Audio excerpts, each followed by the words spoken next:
અહીંયા પાછળ મેં પડદો એક લગાવ્યો છે, સંવેદના ચેરિટેબલ ટ્રસ્ટ. સંવેદનાનો મતલબ સમજો છો શું? કે કોઈની વેદનાને આપણે જાણી શકીએ, અનુભવી શકીએ, અનુભૂતિ થાય, અને જ્યાં સુધી શક્ય હોય તેમની વેદના દૂર કરવામાં આપણે ભાગીદાર થઈએ, આવા વિચારથી આ સંવેદના ચેરિટેબલ ટ્રસ્ટનો ઉદ્ભવ થયો છે. આના ઉદ્ભવ પાછળ કારણ છે, ન કહેવું જોઈએ તો પણ કહેવું જોઈએ વારંવાર, એવું હું વિચારું છું કે મારે એક દીકરો 21 વર્ષનો, એ 17/5/2022, એટલે દાનની શરૂઆત કરવી હોય તો પોતાના ઘરથી કરવી. તો મેં મારા દીકરાના 9 ઓર્ગન, કિડની, ફેફસા, લીવર, હૃદય, પેન્ક્રિયાસ દાનમાં આપ્યું, અને 8 લોકોના જીવનને એક્સટેન્શન મળ્યું.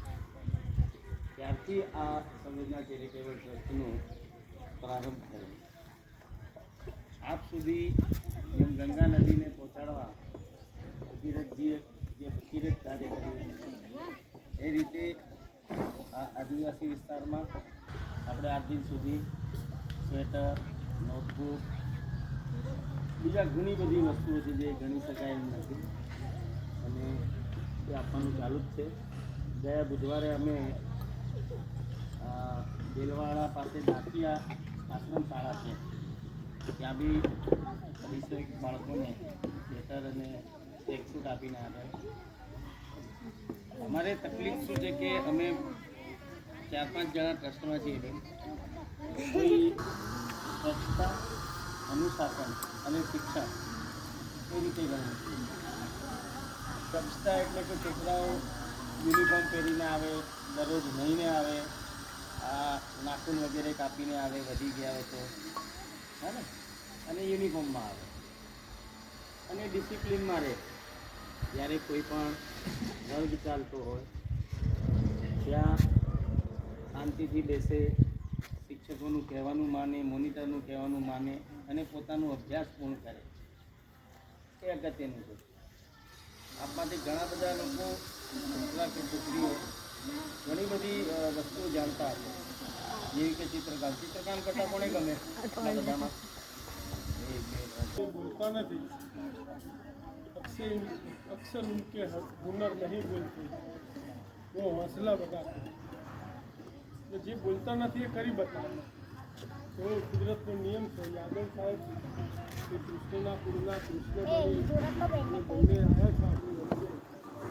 તો એમ કહું કે આ જરૂરિયાતમંદોના બાળકોનું પુણ્ય છે અને સાહેબની સદભાવના છે, બંને આ એકબીજાનું પૂરક કર્યું.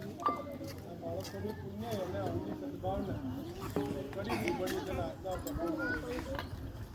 આધાર કરતા લેનાર માટે સારી સરસ વાત કરી.